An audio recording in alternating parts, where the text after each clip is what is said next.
Hello everyone, मेरा नाम है आलोक वाजपेयी और मैं आप सभी का स्वागत करता हूं आपके अपने चैनल एसपीएन स्टडी पर। तो आप सभी लोग चैनल को सब्सक्राइब कर लीजिएगा। यूपी पीईटी का एकदम सटीक ऑथेंटिक सॉल्व यहां पर मैं आपको दूंगा। हर एक प्रश्न का बहुत बेहतर तरीके से आपको आंसर करने वाला हूं। तो चलिए शुरुआत करते हैं। आज जो 16 अक्टूबर को जो एग्जाम हुआ है फर्स्ट शिफ्ट में, उससे रिलेटेड सारे के सारे प्रश्न मैं यहाँ पर बताने वाला हूँ बहुत ही बेहतरीन तरीके से, और बिल्कुल बाकायदा मैं विद सारे ऑप्शंस के बताऊंगा कि क्यों आखिरकार जो मैं बता रहा हूँ वो सही है, उसका सोर्स क्या है, ये सारी चीजें मैं बताने वाला हूँ। सबसे पहले तो जितने लोग भी हमारे सेशन को देख रहे हैं सभी लोग एक बार शेयर जरूर कर देंगे। सबसे पहला सवाल जो आया है, देखिए ये इकोनॉमिक्स का क्वेश्चन है, बैंकिंग का भी कह सकते हैं। निम्नलिखित में से किस अधिनियम ने बैंकों के राष्ट्रीयकरण के लिए शर्तें निर्धारित की? हम लोग जानते हैं कि जो बैंकों के राष्ट्रीयकरण के लिए जो शर्तें निर्धारित की गई थी वो आपका था 1969 का अधिनियम। कौन सा अधिनियम था बैंकों के राष्ट्रीयकरण के लिए? 1969 का अधिनियम। यहां पर दिया गया है 70 का सार्वजनिक भारतीय रिजर्व बैंक के अधिनियम दिया गया है, बैंकिंग विनिमय अधिनियम दिया गया है। तो यहां पर कोई भी इनमें से कोई नहीं लगाना है क्योंकि वो 1969 का बैंकिंग विनिमय अधिनियम है।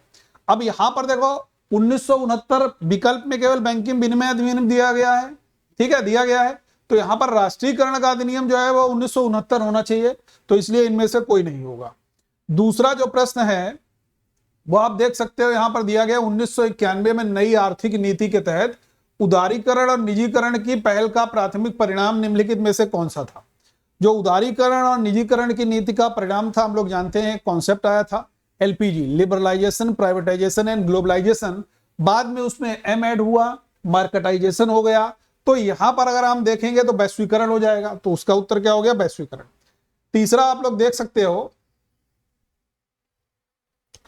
एक मिनट बच्चे,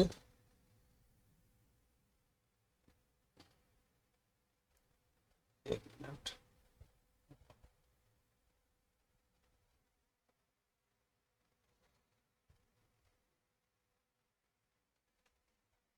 हाँ देखिए, दोबारा से मैं आ जा रहा हूं यहाँ पर, एक मिनट बच्चे।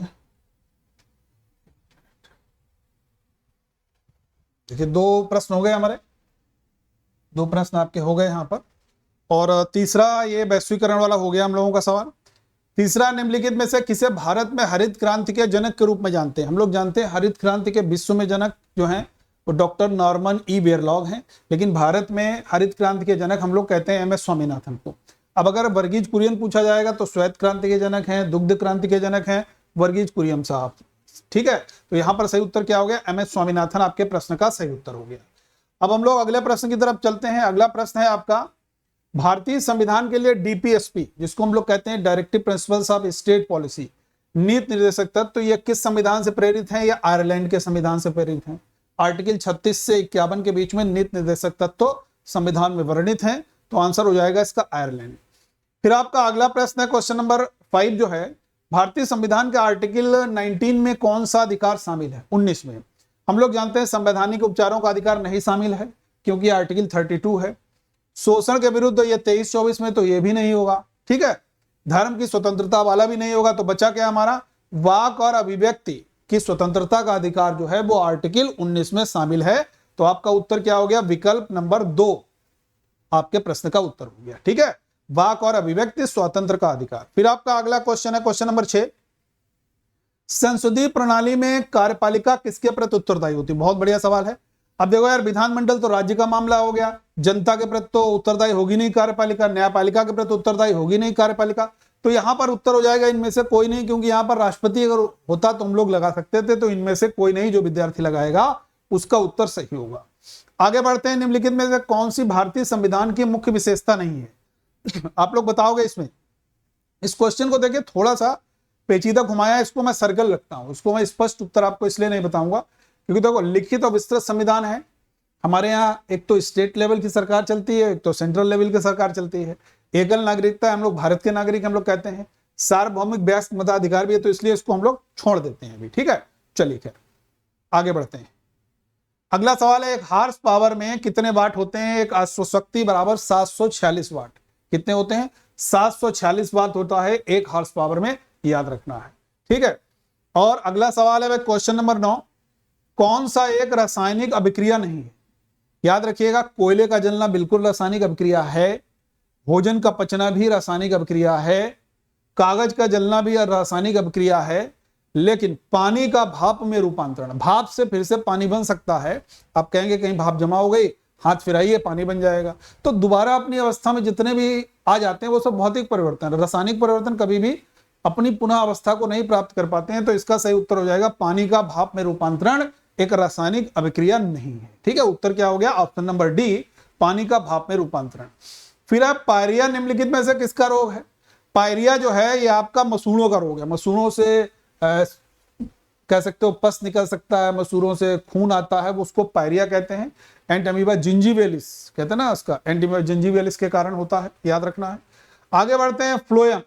जाइलम और फ्लोएम हम लोग जानते हैं दोनों पौधे में होते हैं, एक भोज्य पदार्थ पहुंचाने के लिए, एक आपका वाटर सप्लाई के लिए जो होता है पानी के संभान के लिए। ये जाइलम और फ्लोएम दोनों पौधे में होते हैं, तो इसका आंसर क्या हो जाएगा भाई? Option number A. ठीक है, अगला सवाल है, भारत की पंचायती राज व्यवस्था में कितने स्तर है? हम लोग जानते हैं त्रिस्तरीय पंचायती राज व्यवस्था है, तो यहां पर 1 स्तर, 3 स्तर, 2 स्तर, 4 स्तर, 4 विकल्प हैं। ऑप्शन क्या हो जाएगा? सही विकल्प उत्तर क्या हो जाएगा? 3 स्तर, ऑप्शन नंबर बी वाला सही हो गया। ठीक है, आगे बढ़ते हैं हम लोग अगले प्रश्न की तरफ। बहुत एकदम सटीक तरीके से देखिए, कोई भी इधर उधर की बात नहीं, सीधा सटीक। जितने भी जीएस और हिंदी के क्वेश्चन है वो मैं सब आपके साथ में सॉल्व करूंगा। ठीक है, जितने जीएस और हिंदी के क्वेश्चन है वो मैं सॉल्व करूंगा,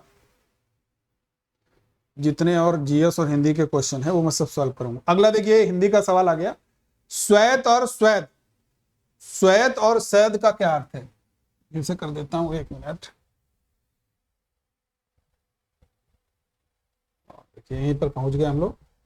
श्वेत और स्वेद का क्या अर्थ है ये देख सकते हो आप लोग। श्वेत जो है, इस श्वेत का और स्वेद का अर्थ क्या है यहां पर बहुत ध्यान से समझिएगा। श्वेत मतलब होता है यार सफेद, श्याम का विलोम कहते हैं, श्याम का विलोम श्वेत होता है, तो श्वेत सफेद हो गया। स्वेद मतलब होता है पसीना, स्वेदज कहते हैं, स्वेदज जो पसीने से उत्पन्न है वो स्वेदज होता है। तो सफेद और पसीना यहां पर कहां है? ऑप्शन नंबर सी में है, तो इसका उत्तर हो जाएगा ऑप्शन नंबर सी, सफेद और पसीना। फिर है खाक में मिलना। खाक में मिलना मतलब समझते हो, सब कुछ नष्ट हो जाना, बर्बाद हो गया, अरे खाक में मिला दूंगा। उन्हें उसमें कहता है वो जबरदस्त है, वो एक एक्टर है साउथ का जिसमें सिंघम में भी है, वो खाक वाला डायलॉग बहुत बोलता है, तो खाक में मिला दूंगा मतलब सब कुछ नष्ट हो जाना।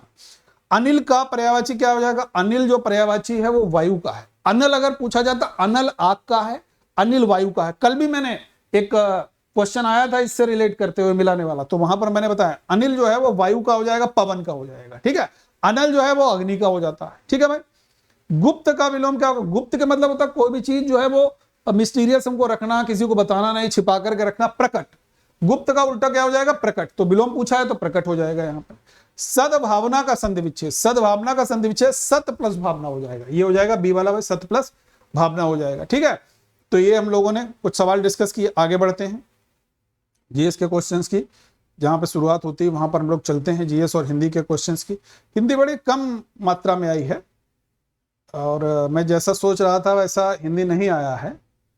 देखो ये देखिए, करंट अफेयर्स का क्वेश्चन है, करंट के भी बहुत बढ़िया क्वेश्चन। आईएनएस तरकस ने लाल सागर में नौसेना जहाज अल्माज पीसी 411 और निमेर पीसी 413 के साथ एक समुद्री साझा अभ्यास किया था।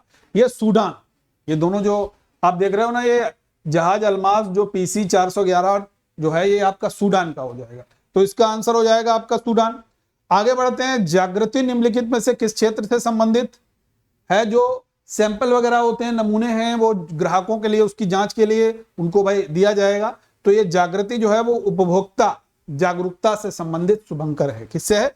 उपभोक्ता जागरूकता। तो प्रश्न का उत्तर आपका क्या हो गया? ऑप्शन नंबर बी हो गया। ठीक है, आगे बढ़ते हैं हम लोग अगले सवाल की तरफ। महाराष्ट्र में स्थित औरंगाबाद का नया नाम क्या है? औरंगाबाद का नया नाम संभाजी नगर रखा गया है। क्या रखा गया है?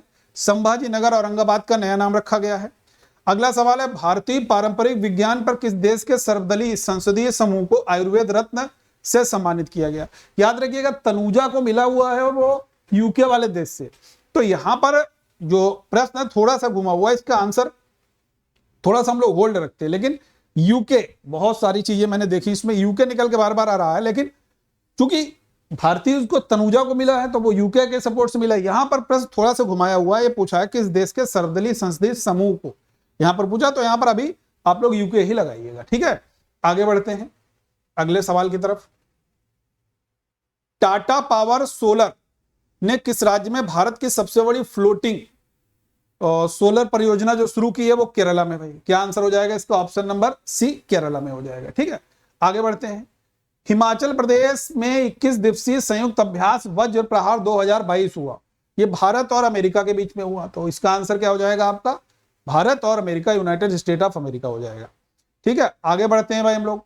निम्नलिखित में से किस कंपनी ने जुलाई 2022 में भारतीय खिलाड़ियों के प्रदर्शन को बढ़ाने के लिए भारतीय ओलंपिक संघ के साथ दीर्घकालिक साझेदारी की घोषणा की है? तो ऐसा रिलायंस को मौका मिला है, रिलायंस को ऐसा मौका दिया गया है, याद रखना है। ठीक है, आगे बढ़ते हैं हम लोग अगले सवाल की तरफ। ये देख सकते हो आप लोग, बहुत बढ़िया बढ़िया क्वेश्चंस हैं इनमें। यहां शुरू करेंगे विधान परिषद वाला, देख सकते हो आप लोग, बड़ा आसान है। यहाँ पर झारखंड में तो है नहीं, उड़ीसा में है नहीं, गुजरात में है नहीं, तो आंसर क्या हो जाएगा? कर्नाटका हो जाएगा। वायुसेना दिवस हम लोग मनाते हैं कब? अभी मनाया गया था हाल ही में, 8 अक्टूबर को वायुसेना दिवस के रूप में मनाते हैं, याद रखना है। 8 सितंबर को भाई नहीं, 8 अक्टूबर को, याद रखना है। स्कॉटलैंड कहते हैं कर्नाटक के कुर्ग को, भारत का स्कॉटलैंड कहा गया है, कर्नाटक के कुर्ग को कहा गया है। कला मथुरा से जो स्टेंसिलिंग जो कहा गया है, इसकी पेंसिल से बहुत छोटी छोटी नक्काशी की जाती है, बेसिकली वॉलपेपर जैसी जो नक्काशी होती है। तो ये कजरी लघुकला सांझी, ये किसी से रिलेटेड नहीं है। अगर हम लोग बात करेंगे तो ये एक नक्काशी है, यहां पर अगर पूछोगे लघुकला, आपका उत्तर सही हो जाएगा यहां पर। ठीक है, याद रहेगा। फिर 2014 में बनाया गया भारत का 29वां राज्य कौन सा है? तो 29वां राज्य जो है वो बनाया गया है, वो आपका हो जाता है 29वां राज्य 2 जून 2014 को तेलंगाना राज्य का निर्माण हुआ था, तो ये आपका हो जाएगा भाई। ठीक है, याद रहेगा। फिर देखिए यहां पर एक क्वेश्चन दिया गया, डाक कर्मयोगी पोर्टल। डाक कर्मयोगी पोर्टल बेसिकली जो क्षमता बढ़ाने के लिए, जो कर्मचारी हैं उनकी क्षमताओं को बढ़ाने के लिए है, तो लगभग 4 लाख ग्रामीण डाक सेवकों की क्षमताओं में वृद्धि के लिए डाक कर्मयोगी ये आपका है।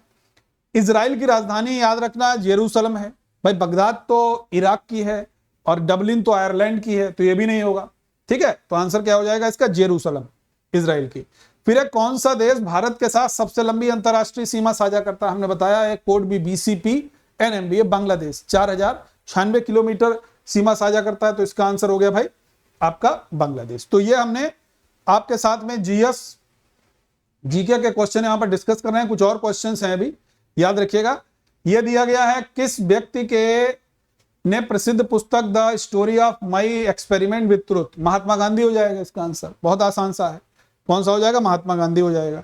ठीक है भाई, याद रखना है आप लोगों को। ये देखिए वॉलीबॉल किस देश का राष्ट्रीय खेल है? तो वॉलीबॉल आपका ये नेपाल का राष्ट्रीय खेल है। कहाँ का है? नेपाल का राष्ट्रीय खेल है वॉलीबॉल, ये भी आप लोगों को याद रखना है। ठीक है भाई, तो ये देख सकते हो आप लोग, बड़े बेहतरीन तरीके से हम लोगों ने GS GK के क्वेश्चंस यहाँ पर बहुत सारे सॉल्व किए हैं। बाकी मैथमेटिक्स वगैरह है, आपको बहुत सारे लोग सॉल्व करा रहे हैं मैथमेटिक्स वगैरह के क्वेश्चंस भी, तो ये आप लोग ये मैथमेटिक्स वगैरह के क्वेश्चंस भी देख सकते हैं। लेकिन GS GK के क्वेश्चन में देख लेता हूँ और भी कोई क्वेश्चन छूटा ना हो, ताकि आपको देखिए कुछ क्वेश्चंस हैं अभी। गौतम बुद्ध को ज्ञान किस नदी के तट पर मिला है? किस नदी के तट पर गौतम बुद्ध को ज्ञान 35 वर्ष की अवस्था में पीपल के वृक्ष के नीचे निरंजना नदी के किनारे, निरंजना इसका सही उत्तर हो जाएगा। अब एक प्रश्न कटा हुआ है यहाँ पर, देख सकते हो, बहुत विद्यार्थी हमको नहीं भेज पाया है। ये मेरे ख्याल से ये पूछा गया है, शायद थानेश्वर से राजधानी स्थानांतरित कन्नौज किसने की थी? शायद यही प्रश्न आया होगा, तो इसका आंसर हर्षवर्धन हो जाएगा। ये कन्नौज, तो कन्नौज से राजधानी पूछा था किसने की, तो आपका आंसर हो जाएगा कन्नौज। फिर है गोरिल्ला नीति, छापामार युद्ध प्रणाली भाई किससे शुरू की? तो ये मराठों के द्वारा शुरू की गई। ठीक है, याद रहेगा। तो ये हम लोगों ने प्रश्न डिस्कस किए हैं। एक और प्रश्न है भाई इंपॉर्टेंट, मैं डिस्कस किए देता हूं। पूर्ण स्वराज की मांग सबसे पहले करने वाले कार्यकर्ता का नाम अगर पूछा जाएगा तो आपका आंसर हो जाएगा हसरत मोहानी। सबसे पहले कार्यकर्ता हैं जिन्होंने स्वराज की मांग की थी। स्वदेशी आंदोलन का प्रमुख कारण माना जाता है, स्वदेशी आंदोलन का प्रमुख कारण 7 अगस्त 1905 को सुरेंद्रनाथ बनर्जी ने शुरू किया था और बंगाल को विभाजित करने के निर्णय के कारण ऐसा हुआ था। जुलाई में बंगाल विभाजन 19 जुलाई 1905 को लॉर्ड कर्जन ने घोषणा की थी कि बंगाल को विभाजित कर देंगे, घोषणा की थी। हुआ था बंगाल विभाजन 16 अक्टूबर 1905 को। ठीक है, तो ये उसी के बाद में 7 अगस्त 1905 को ये स्वदेशी आंदोलन शुरू हुआ। ठीक है भाई, याद रहेगा। अगला सवाल है किस भाषा को भारतीय समाज में प्रस्तुत करने की उत्सुकता दिखाई? अंग्रेजी हो जाएगा भाई, इसका आंसर आप लोगों को याद होना चाहिए। ठीक है, फिर कुछ और सवाल है यहाँ पर। 1935 के प्रावधानों में ब्रिटिश सरकार के अंतरिम सरकार का उदाहरण हम लोग जानते हैं, प्रांतीय स्तर पर द्वैध शासन उन्मूलन हो जाएगा। फॉरवर्ड ब्लॉक की स्थापना किसके द्वारा की गई? तो फॉरवर्ड ब्लॉक की जो स्थापना की जाती है वो सुभाष चंद्र बोस के द्वारा की जाती है।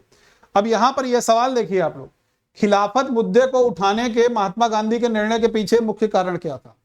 खिलाफत आंदोलन समझिएगा हिंदू और मुस्लिम के बीच अधिक एकता लाने के लिए, ईसाइयों और मुस्लिम के बीच में, हिंदुओं और ईसाइयों के बीच में, सीधा सा कॉन्सेप्ट है, हिंदू और मुस्लिमों के बीच में जो था वो एकता लाने का कारण था। और बेसिकली जो खिलाफत आंदोलन था वो प्रथम विश्व युद्ध में जब तुर्की हार गया था तो अंग्रेजों ने तुर्की के प्रति कड़ा रवैया अपनाया, उसके जो सुल्तान थे उसके सारे अधिकार छीन लिए थे। तो उसके लिए अली बंधु मौलाना मोहम्मद अली शौकत अली के नेतृत्व में आंदोलन शुरू हुआ था। ठीक है भाई, याद रहेगा, हाँ या ना? आगे बढ़ते हैं हम लोग। यहां पर देखिए, भारत में निम्नलिखित में से किस स्थान पर दिन और रात के तापमान में सबसे अधिक अंतर पाया जाता है? आंसर हो जाएगा अंडमान निकोबार में। ठीक है, याद रखना है, अंडमान निकोबार में। फिर विश्व को कितने प्रमुख टाइम जोन में विभाजित किया गया? 24 टाइम जोन है विश्व में। कितने? 24 टाइम जोन है। ठीक है, याद रहेगा। लक्षद्वीप की राजधानी अगर पूछा जाएगा तो ये आपकी कवरत्ती हो जाएगी, लक्षद्वीप की कैपिटल। आगे बढ़ते हैं हम लोग। ये पूछा गया है भाई, स्थिरता के साथ विकास, तो चौथी पंचवर्षीय योजना आपको लगाना है, स्थिरता के साथ विकास। ठीक है, चलिए, तो ये हम लोगों ने कुछ महत्वपूर्ण आपके साथ में सारे के सारे लगभग क्वेश्चंस डिस्कस कर दिए। 2-3 क्वेश्चन रह गए हैं जो बहुत स्पष्ट नहीं मिल पाए, जिनके एकदम करेक्ट उत्तर, तो जितने करेक्ट उत्तर थे वो मैंने सभी आपके साथ डिस्कस किए। अगर हमारा ये वीडियो आप लोगों को समझ में आया है, बढ़िया सा अच्छा लगा है, तो आप सभी लोग हमारे चैनल SPN स्टडी को सब्सक्राइब जरूर कीजिएगा और सेशन को शेयर जरूर कीजिएगा। थैंक यू, जय हिंद।